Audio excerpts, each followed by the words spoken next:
Hey everyone, it's Sarah, and today I'm going to show you a little exercise that you can do with your dog to help prevent leash pulling. It's very, very simple, and all we're doing is sensitizing the dog to the pressure on the leash so that they're very sensitive to it. Now we are going to use a negative reinforcement method. Now negative doesn't mean bad. All it means is that we're going to subtract something from the equation. In this exercise, the dog is actually going to remove something from the equation. If you're not sure what I'm talking about, or you need more information about negative reinforcement and positive reinforcement, be sure to check out my video on the 4 quads of dog training to explain negative and positive reinforcement, as well as negative and positive punishment. Now, before we get started with this exercise, please be sure to hit that like button if you like this video. And if you haven't yet already, go ahead and hit subscribe and ring that bell notification to receive notifications when more videos just like this that help build the bond between you and your dog are released. All right, let's get right into how to do this method to help prevent leash pulling and sensitize your dog to leash pressure. Okay, so the only tools that I need to do this exercise is a leash. Here I just have a simple slip lead, so it's a leash and collar combination, but you can use a separate leash and a separate collar if you'd like.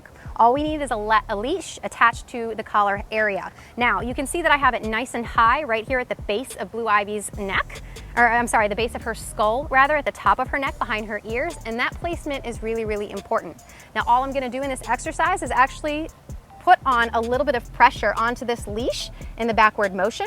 Now dogs have something that's called opposition reflex, and all opposition reflex is an instinct to go against the grain. So for example, push into something that's pushing, or in this case, pull against something that's pulling. So all we're doing is teaching them that it's okay to give into that reflex and to look to you for that guidance and that communication through the leash.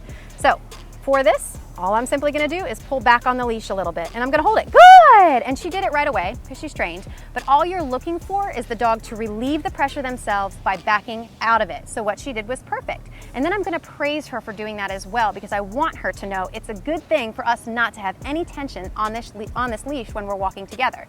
So let's try it one more time. A little pressure. She alleviates the pressure. Good girl! Now it's really important too that as soon as she alleviates the pressure, you let go. Because if she alleviates that, you don't want to add more tension to the leash either. This is just a quick way that you can sensitize them to the pressure of the leash, so you're a lot less likely to see that pulling and tugging on the leash because they're more sensitive to it. Now I'm going to show you one other quick trick to help you encourage better leash communication. And this would be the second step that I would recommend after teaching a little bit of pressure, leash pressure communication with your dog. Good girl, good job. So I'm going to show you one other exercise to help reinforce what you've just taught your dog in sensitizing them to leash pressure. And this involves walking with your dog. So when you're walking with your dog, you want to avoid all situations where there's tension on the leash, because that spring loads the dog and creates even more tension inside of the body than you want. You want a nice calm state of mind, and therefore you need a nice loose leash. So what I do when I'm walking my dogs, especially when I'm teaching a new dog how to walk on a leash, is that as I feel that they're about to get tense on that leash, I anticipate that and I move and change directions so that there's minimal amount of time that there's actually tension on the leash. If anything, it's a split second that the tension is on there, because what I want to do is again see them alleviate that tension by coming back towards me when there's any pressure on that leash at all. It just helps them be much more sensitive to it. So I'm going to put this in practice. I'm going to try to get Blue to walk a little bit in front of me, which she's not very used to, but we'll give it a shot. And as she does, I'm going to change directions as soon as I feel like there's about to be tension. Not when there is tension already, but when there's about to be. We want to anticipate it. So let's give that a shot. All right, Blue, come on. Come on.